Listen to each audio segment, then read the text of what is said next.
Hey everyone, welcome back. It is time for another wrestling review. We are going to New Japan Strong for this one. This one is Capital Collision in Washington, D.C.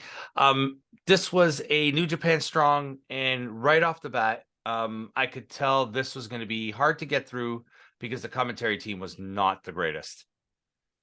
So I do feel like a lot of your takeaway from this event is commentary. First of all, Ian Riccaboni, for It's some good. reason, can't figure out how to work a microphone because he's the only one that you can't hear at all throughout this entire Mhm. both days. And it's only him, so I know it wasn't like an issue with the sound. It Yeah. was literally him just not being close enough or something. Alex Uh Kozlov felt like he just didn't give a shit. yeah, but I actually kind of enjoyed it. I liked his nonchalant. It was very WWE. Okay. Very Pat McAfee? No. Yeah, like, but it was like there's the one guy that's just like a heel, and he's Yeah. not there to tell you anything that's happening. He's just there to be a dick. Okay. And then Veda Scott, I don't know, she seemed confused. Yeah, but that was what it was. Okay. So we'll get into our first match. West Coast Wrecking Crew of Jorel Nelson and Roy Sazix against TMDK of Shane Haste and Bad Dude Tito. I still hate TMDK, Yep. but I do think that this match is definition of fine. Like it was a match It they was a put on a match. serviceable match. It worked. Wasn't any better or worse than a WWE tag team match. Yeah, absolutely. It was okay for what it was. Where is Mikey Nichols? Because usually it's Haste and Nichols, but they seem to be really pushing Tito now. They've been a team now together for a while. Everything they're on together is just them two. So Yeah. Okay, because yeah, I noticed they've been really pushing these two. Because I noticed with the Tito got the pin. yeah. But whatever they're trying to do, it is what it is. I'm not gonna complain about stuff like that. I think Yeah, that yeah, it's kind of weird. I will agree with you. but going that we got our next match. Who the next night he would be wrestling for the Impact Championship. So he flew from Washington to Toronto that night after this match. We have Kushida, Kevin Knight, Volador Jr., Mike Bailey, and Gabriel Kidd against the DKC, Clark Connors, Leo Rush, Chucky T, and Romero. Like, where did they pull Chucky T from? Oh, who also wrestled the day before this. On Rampage. Um, I really like this match. This was good. I think so far every one of these like 5-man matches that they've put Volador Jr. in has been good. Yeah, and they're really building up that feud between Volador and Rocky Romero for the Yeah, championship. which Where I hopefully think, we'll get something big at that. yeah, Like Lucha de Luchas or I yeah, just made that up. But yeah, it was pretty good here. There was a it's lot what you of want in an opening match with Leo Rush and like a and there lot. was quality storytelling done Hmm. in inter wrestler conflicts that they're Yeah. trying to build, So right? at the end of this match, they're planting seeds. One already you have that built-in feud where in the match Volador Jr. gets the pin on Rocky Romero, so that is guaranteed happening that title match. That was the whole purpose of getting this win over Rocky Romero. And then you get some dissensions where Clark Connor starts turning on what was it on DKC, and it's like he's like leave me alone kind of thing, and it's like get me out of here, like Well, something happens on the next night, and no we'll this talk night. about it happens again in the next night. Yeah, that's true too. They have a match against each They other do the have next a night. match against Yeah. each other. But okay, so Clark Connors joins the Bullet Club, Hmm. and I think That that was happens a a little really later, smart but move. yes, yeah. But I just, I think we should talk about that quickly.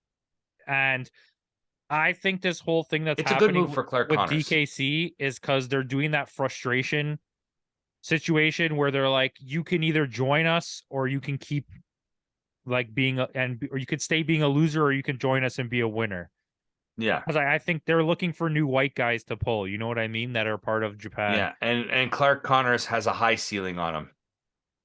And DKC too. Yeah, DKC he's still has really young, and I think it could help him. the DKC I've noticed since we first started watching him about a year ago on those New Japan shows. He's really come a long way, and he's really like out of Huge. those out of Since the those there was like that group of 5 guys: Kevin Knight, DKC, Clark Connors. There's like 4 or 5 of them from that and group. they were like I feel like they were hanging out with like the factory, Hmm. and they were doing this whole thing where every time they came out, they just kept screaming LA Dojo. The whole Yeah. match was just a group of guys going LA Dojo, LA Dojo. And I was like, bro, Yeah. are you okay? That's Now not they're cool. finally starting. Now they're finally starting to, like, Connors and DKC. They're all starting. Even Kevin Knight a little bit. Like, you could see that tag team starting to form with Knight and Kushida. Like, there's some seeds being planted Yeah, there. I genuinely enjoyed some of the storytelling here. And we see it in the next night, but I really like that Hmm. Leo Rush is like super glued in to the chaos Yeah. aspect now. And same with, we haven't seen really a proper chaos team up from the best friends in a long time. And to see Chucky T there is like showing you that, like, yeah, we're still part of this whole thing. Yeah. They're still part of chaos. You have AR Fox next against David Finley.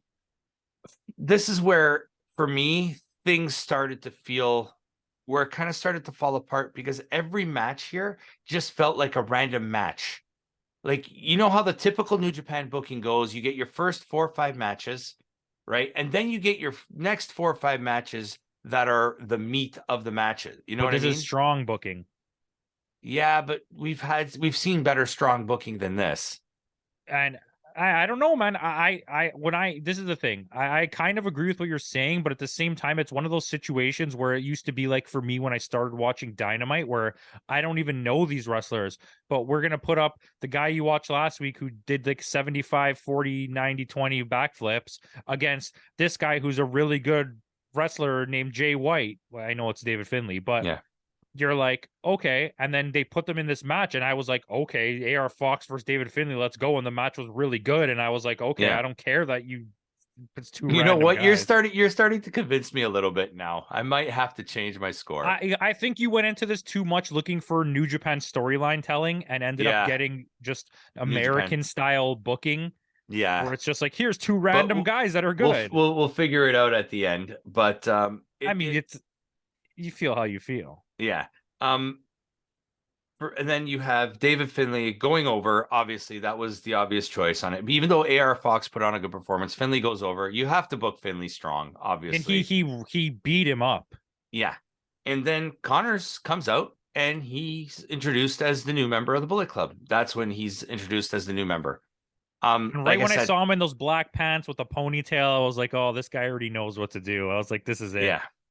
Yeah. So it's a good move for Connors. It's a good move for the Bullet Club. They're really gonna start. I could see Connors making more appearances in Japan now. They're really gonna become that foreigner based faction. You know what I mean? And And so right now, there's if you look it up, they're rebuilding. there's 4 groups. There's Bullet Club. Hmm. There's Bullet Club USA, which is Clark Connors, Chris Bay, and Ace Austin. There's Bullet Club Gold that only shows that it's Juice Robinson and Jay White. But there's another. There's what's and the Ass Boys. But that doesn't show them. No. That is what it is. We'll see. We'll get there when we Yeah. get there. And then there's Bullet Club Australia, which is like a massive list of But they wrestlers in announced it on the Australia. Philly show that they've been disbanded. Have they? Okay, Yes. I didn't catch that. I must have Yeah. just missed that. So basically, he disbanded Bullet Club Australia. And I don't know where it happened, but he basically told Fale, join us, and he joined, obviously. Yeah, and I And think you could say the same. Chase Owens is probably going to join. That happens in the next, yeah. but we But digress. but I mean, this could set up a Bullet Club versus Bullet Club feud, At Forbidden Door. and things are going Guess to, what? It's not wrestling in New Japan, and it's not wrestling in Japan, so yeah, he can do it. he can do it. Exactly. So I think that's where it's going to happen. Next you have Tom Lawler against Zack Sabre Jr. This was a friggin' good match. Come on. Lawler's getting better. Like, he is, like, now he's finally, This is where he belongs. He doesn't belong in hardcore matches with Homicide. He belongs in technical wrestling matches with Zack Sabre Jr., where they can both do because he's a goofy little grappler. things. He's a former Yeah. MMA fighter. And He's they're a both have grappler. this goofy aspect to them. And I Yeah. like it. I mean, he didn't take his pants off, but But we get it the next night. yeah, we get it the next night. But I mean, Zach retains here. But it was like you said, it was a really good back and forth technical match. It's and what takes me out of it, I'll probably, you know what, I think I may change my score, but what takes me out of it, like I said, is the commentary. They're so discombobulated. They're But they're so even more discombobulated in the next one. yes, they are. They completely are. And the thing that bothered me was not even the commentary. Okay. It was the The way cutting, that Ian literally can't be heard. You can't yeah, hear him talking until he's screaming about something happening in the ring. And I literally think it's just he didn't know where to put the microphone. yeah, and you could see when they went over as well, when they panned over, they were very cramped in. They were very like in very close quarters too, because it wasn't a very big arena. I, I mean, I know the Philly one takes place in the ECW arena, but it felt like scummy and it felt like legit, like didn't feel wrestling to me. At least the DC venue had like a real venue feeling Yeah, situation, and the presentation was somewhat there. Like night two has zero presentation quality at all. yeah, very Um, true. Next you have Zach retains clearly, but like they're really. What do you think they're going to do with Tom? Is he going to be G1 again? think they might put him in Bullet Club. He's going to leave the West Coast Wrecking Crew. Maybe they're going to be in Bullet Club too. You think they'll absorb in? I mean, they're all foreigners. Yeah. Well, we'll see. I I mean, mean, either way, either that or you're going to build up his team more, mhm. and you're going to have them go against TMDK. Because I think that's where it's going more, But I'm okay with that. which is fine. Like Royce Isaacs, I've seen him starting to get better as well. Like everybody's Yeah, starting to you know, improve. we'll And get Jonah back. yeah, We because have he's Robbie Eagles, okay? Like I keep forgetting about that. Robbie Eagles is part of them too. Can you like? I want to see a Tom Lawler versus Robbie Eagles match. I would like that. Thank you for But offering it to me. no problem. Next you have El Desperado versus Tomohiro Ishii, telling the story that El Desperado can never beat him for some reason. Yeah, and guess what a good match this was, because it was pretty good, and I don't Yeah, like and Tomohiro Ishii. this is also coming from someone who is not the biggest Ishii fan. No, I'm still not, but it was a good match. He can occasionally put on a good match. Like him versus Yeah, Kenny Omega for the title was very good. yes, it was. And he I think works it's better in small more. doses. He works better in small doses and who he's in the ring with. If you have someone like El Desperado, Kenny Omega, even like Leo Rush, who can carry the match, He was pretty good with Eddie Kingston, yeah, which true. was the opener of one of those pay-per-views that we watched. That was Oh. AEW. That was when Eddie Kingston was doing his Dream Japan matches Yeah. against everybody. And you know what? Like he can go. He has to be in the right situation. Yeah, I mean, he is not like the freshest of wrestlers. Like he's got to be close to 60 now, right? No. He's mid 50s. No, he's like late 40s. Look it up. And while I I'm talk. looking it up. Yeah. Look it up while I talk. But he belongs in a special place with like Hanma and Makabe, where He's they're only like, a couple years older than me. He's 47. yeah, see, and he belongs in that category where these are guys that are good wrestlers, they're respected, but they're not the top of the top, but they're legendary in their own right. Yeah.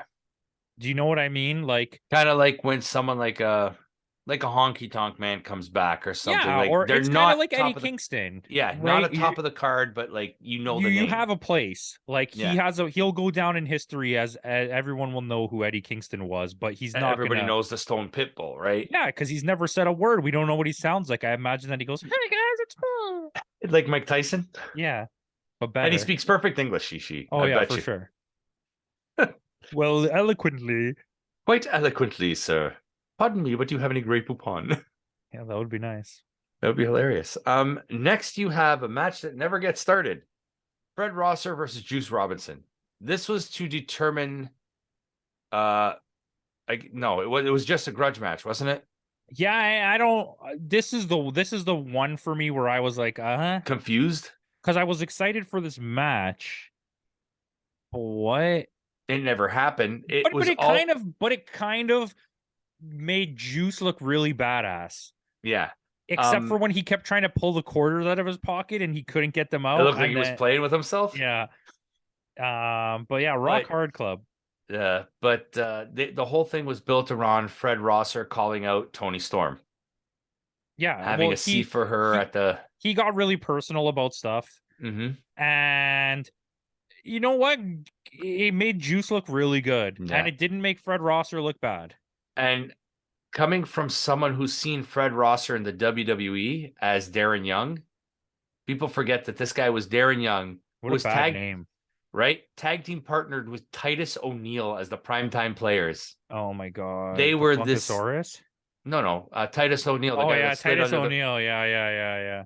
You're thinking Tyrus, Yeah, Tyrus. but yeah, like they were this silly gimmick, like when he came out as gay, Fred Rosser, Darren Young at the time, WWE just went full on ham with like the whole gay jokes and they didn't know like your sexuality shouldn't reflect your character in the ring if you don't want it to. No, it shouldn't. If you choose to be the character of Sunny Kiss, then that's who you choose. You should not be Yeah. forced into that character. Do you know what I mean? Yeah, Like absolutely. Nyla And Rose this is is Nyla Rose, and we don't look at her any differently because they're not playing her for a stupid gimmick. but she's good in the ring though. Yeah, she's And very that's good in the ring. and just because of the fact that she happens to be a trans woman doesn't take away from the fact of what her gimmick is or what she can do in the ring or Yeah, I'm still convinced that almost nobody even knows that Anthony Bowens is gay. Like, there's another one. You're right. I like because the way they play it is so like it doesn't matter what his sexuality is. He's here Yeah. to wrestle. And I think that's where Fred Rosser now is really starting to shine in New Japan Well, Strong. he's badass as hell though. Mr. No Days Off, like Yeah. like it's such a good gimmick, and he's able to incorporate more of his personality into his character now, regardless of like Vince McMahon. Oh, he's gay. Let's make him this flamboyant. Blah blah blah. No, He's the dinosaur. Call him the Funkasaurus. right? So, and I really enjoy what Fred Rosser is doing in New Japan Strong. He's also the type of person that like he's at that age that now he can also mentor some of the younger talent there, kind of like a Shibata, kind of like. And he was a really good champion when he was the champion. He was the we did enjoy it. Yeah, he had a good run with it, absolutely. And that match he had against Kenta, Oh, that was a great match. right? He got But punched in the we face with a roll of digress. quarters. Yeah, That's how we this feud digress. started. So Juice decks him, beats the tar out of him on the ramp, beats the hell out of him out around the ring. Finally gets him in the ring. The ref won't start the match. He's reaching around in his pants, pulls out that fistful of quarters and just knocks him out. And then he just starts saying, keep my wife's name out of your mouth kind of thing, a la Will Smith. Rock hard. Yeah. Juice but Robinson. it served, even though the match never started, it served its purpose. Yeah, and I think it's continuing a feud that built off something smart with the Kenta situation, and he got personal with it. So Juice kicked his ass. It made Juice look good. It didn't make Fred look bad. Fred looks good even better because on the next night. Yeah. And you know what? I'm not upset at this storytelling when match or no match. Yeah. As opposed to, remember when we reviewed that NWA show way back when the other match that never started, that didn't make any sense. The EC3 match, the Control Your Narrative match, that was terrible. But this is a non-match that actually told the story, progressed the story, and there's seeds planted for something for the future. Absolutely. Very happy. With that, we get into Takahashi and Naito versus Sanada and Kanemura. This, to me, was the best match on the show. Second best match on the show, actually. Really enjoyed this match. Shouldn't have been as good as it was. But it's Naito. Of course it's going to be good. Yeah, of course. It's like you have two of your best, like your current champion and one of your legendary heavyweights against your current junior heavyweight champion against a Noah legend in Kanemura. Like he was like for the last few months, Kanemura was taken as this drunk, your drunk uncle, alcoholic kind of thing. but they're really progressing his character, and they're really They're telling spinning him back into the guy he was when he first came to New Japan, yeah, and he was dominant in the division. And it's very smart. It's hmm very, very smart. And they're telling the story with Naito and Sonata, but they're playing it so that they still nonchalant. respect each other, but But that's not really what's happening. We know that. We know no, Naito is absolutely pissed right now, but he's playing it so straight face. So I'm waiting for it to all boil over because it's gonna happen. yeah. Right? Who You knows? could Maybe they're putting the same group in the G1. That's what I think. They're building to something. Let's be honest. We know there's no New Japan doesn't mess around when they're planning these long-term stories. Yeah. So, like you said, this was a fantastic match. It really, I'm starting to get a little bit more of an appreciation for like, I mean, I've always enjoyed Takahashi, but now for me, I'm really starting to like with this whole against the five guys. They're really telling a good story here, Yeah, and I and like where they're I going agree. with it. I agree. No more to say. I agree. Yeah. We'll go on to the next match, which is Kenta versus Eddie Edwards.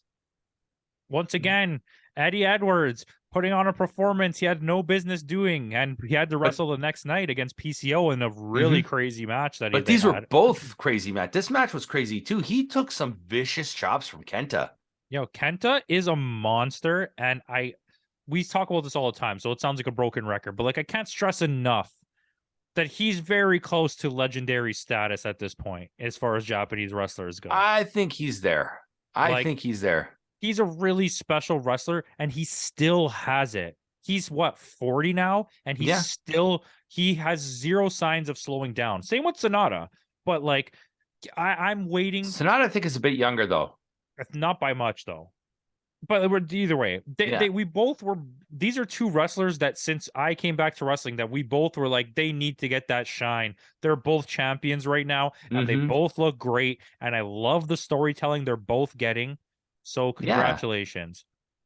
And yeah, and Kenta's having a good run with the Strong. I think this is the right place for him. Yeah, he defended it a few times. I mean, don't tell me that match against Suzuki wasn't a banger. That was another one, yeah.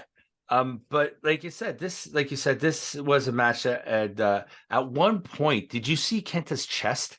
Yes, I that's It funny. I looked forgot it about looked like that to write chopped that down. beef. Like honestly, it was all red and like completely mangled. It looked like raw ground beef. Yeah, it happens.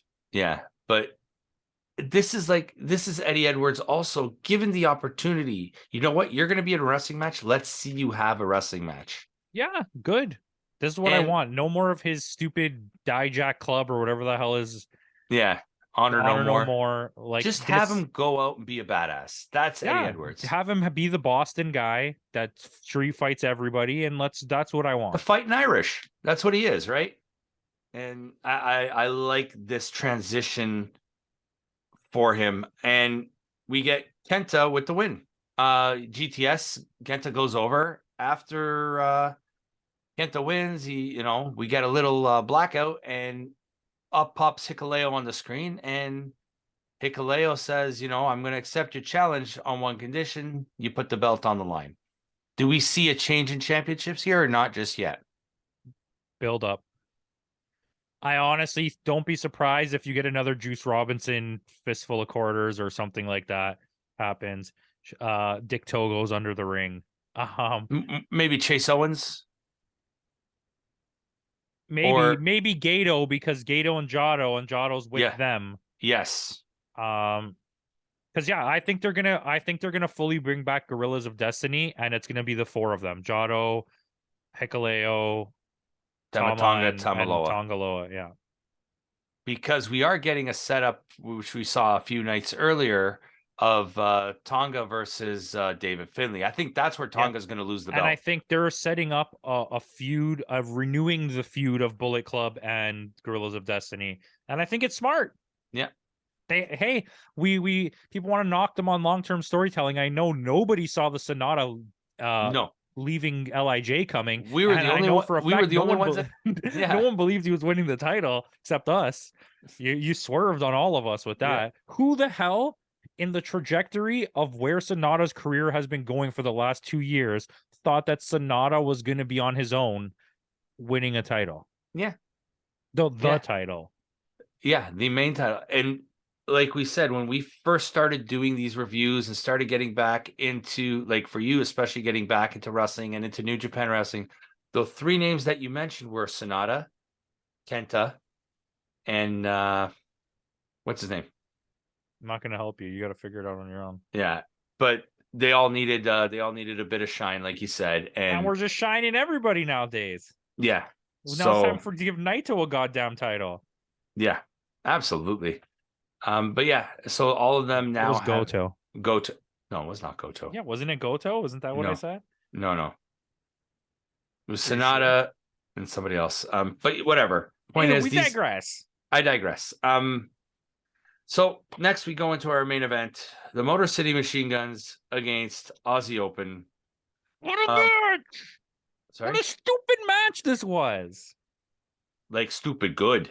Yeah. This guy didn't like this day of pay-per-view? Holy crap. Aussie Open is like Davis and Fletcher are the next big tag team. Davis and Fletcher, in a matter of 1 month, have done what FTR and the Briscoes took Took 'em a 2 year. years of storytelling to do almost. Okay? You get out of here. They've done this in 1 month. They've put on banger match after banger match. And they've been flying across the world doing this. Like 2 nights in a row, back-to-back nights. Because guess what happens tomorrow? They accept the challenge. They just a match that came out of nowhere, wasn't even on the card. Yeah. Like, don't doubt these idiots, bro. This guy cracked his head open the other night. Yeah, and then he cracked his ribs on this show. When he did that, was it? He did that salt off the apron, and he landed ribs first onto the barrack. Massive dudes. They're both massive, and they are the new FTR. You know, like how in Canada we had the new VR. They're the new FTR. New FTR. Yeah, they have that old school throwback. Everything they do is a team. There's no individuals in this team. They have lots of combined moves. I fancy that. Yeah. And the Machine Guns went on to have a banger the next night too. Congratulations. Yeah. This is wrestling. This is wrestling. But yeah, and like I honestly thought Fletcher was dead when he cracked his ribs on the then he just like gets up as if nothing happened. Like, this dude is a machine. Well, they know this is the push. They're about to get FTR'd. They're going to win the Impact titles. You think so? I see it. They Forbidden might lose Door, it maybe? right away. No, not AEW. They're at Multiverse. They're going to carry to Multiverse. Yeah, and then they're going to win. They'll win off Ace Austin and Chris Bay. When they do the Multiverse is going to be They'll do like the Strong titles for the Impact titles, and they'll win. Yeah. I'd take that. This basically Aussie Open here becomes dual. So you just spoiled it. Aussie Open becomes dual champs here. Oh yeah, sorry. That's okay, but we're going there anyway. Like, they've just been dominant. The last two, like you said, the last 2-3 matches, Aussie Open has just like a 5, because they were on Dynamite and had a banger match. Then they were on Rampage and had a banger match. Let's say since the World Tag League. Yeah, okay. They've just been on a tear. And we already thought they were good, but at World Tag League is the point where I think it became undoubt. Like, there's no doubts left that they are next. Absolutely. And then they had like amazing individual showings on the tournament as well. Oh yeah, that's right. New Japan Cup. On the New Japan Cup. Like, they had Kyle Fletcher beats Goto. Like, you know what I mean? Like, that's what set up the whole. Wait, wasn't the finals Mark Davis versus Sonata? Yeah, the semifinals. Yeah, semifinals. Yeah, and it was like they pushed the right people. Like, that tournament going back now, the New Japan Cup. Like, I see what they were trying to do. Like, Sonata, and like they wanted to push Sonata, but David Finlay makes it to the finals and loses, so he still gets that rub, but he's not quite there yet. And it put him in where we needed him to be. You were correct. You called it. Open weight title. That's where he's going. Yeah, and I think that's the right spot for him, because his next stop is going to be some kind of put over by Kenny Omega. Yeah. I honestly I didn't think so at first, but I think they're gonna let Kenny Omega hold that title for a long time. Yeah. We said this since the G1 tournament that David Finlay is poised for a breakout, and here he is. Yeah, congratulations. Because he impressed us so much at that. Shine him up. That's it. That's it. You know, All what right, a concept. Build your young stars. How yeah, about what a that? concept. Hey, you know what's a good concept? When we said we were gonna keep this short and it's been an hour. It's been an hour. So we're gonna break it up into 2 episodes. We thought we were gonna only do one. What would you rate this show? 7.5. Okay. Um, Talking with you and actually discussing it, audio issues aside, I was gonna give it a 6.8. I'm going to a 7.1. All right, that's fair. I'm gonna give it a 7.1 because, like, going back, and even though, like, I'm gonna go a little less only because the audio issues bothered me so much. But that's the thing, and you really liked the next night, and it had all the same issues to me. Yeah, but the next night I scored it. That score has not changed. Okay, But we'll see now when we that get score there. is lower than this score. Before it was the other way around. All right, let's So with that out of the way, match of the night, what did you think it was? tag match last. The main event. Yeah. The guns are legends, and Fletcher and Davis are going to be legends. So with that out of the way, thanks again for joining us. So tune in tomorrow for a bonus episode, Collision in Philly. That's what it's called, I believe. So we'll see you all next time. Goodbye and good night.